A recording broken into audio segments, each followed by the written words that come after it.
Cari maklumat dan berita politik yang bebas, kupasan yang tepat, panas. Dapatkannya secara eksklusif hanya di Jom Channel. Komitmen kami, pentasan berita Isnin hingga Jumaat. Berbicara dan isu semasa, kami garapkan secara langsung. Panel-panel berkaliber dan profesional. Interaktif, pandangan anda kami raikan. Jangan lupa bersama kami di setiap hujung minggu dalam edisi khas mingguan. Jom Channel, moving forward, sharing a new experience.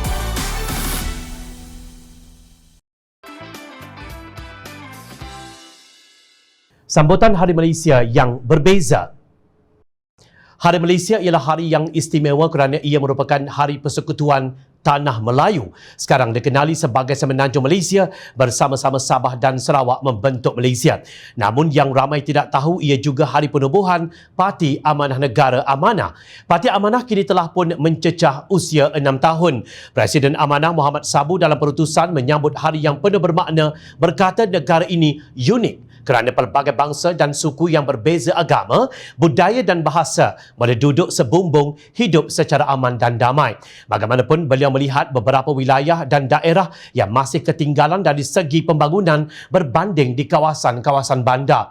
Beliau berkata isu tersebut merupakan aspek terpenting yang perlu diberikan perhatian. Pembangunan yang mampan dan seimbang di samping peningkatan sektor pendidikan akan memacu pembinaan generasi masa hadapan Malaysia yang lebih gemilang. Menurut beliau, keunikan yang wujud dalam negara ini jarang-jarang berlaku di negara lain. Malangnya keunikan yang melihat rakyat berbilang kaum bersama-sama membangunkan negara ini cuba dikhianati menerusi retorik perkauman yang merosakkan perpaduan itu sendiri. Hari Malaysia ialah hari kita memerdekakan intelek kita daripada penjual agama dan politikus yang menggunakan kaedah Machiavelli demi meraih pengaruh dengan dongeng Islam terancam. Melayu terancam, istana juga terancam. Marilah kita fikirkan firman Allah Subhanahu Wa Taala dalam surah Ar-Rum ayat yang ke-41.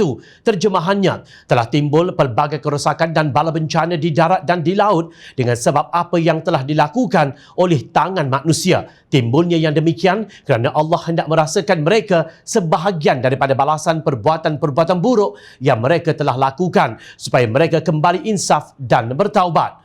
Bersyukur kerana kita tidak mengalami tsunami yang dahsyat mahupun ledakan lahar dari gunung berapi. Namun ketika berhadapan dengan COVID-19, bencana yang kita tidak nampak ini seharusnya kita menginsafi. Apakah bencana yang sedang kita hadapi sekarang kerana perbuatan buruk pemimpin-pemimpin kita dan kejahilan kita sendiri kerana memilih mereka? Semoga kita sama-sama bermuhasabah dan perbaiki diri kita. Hanya dengan menjadi warga yang baik, kita mendapat keberkatan Allah Subhanahu Wa Taala untuk membina semula negara tercinta ini. Selamat menyambut Hari Malaysia.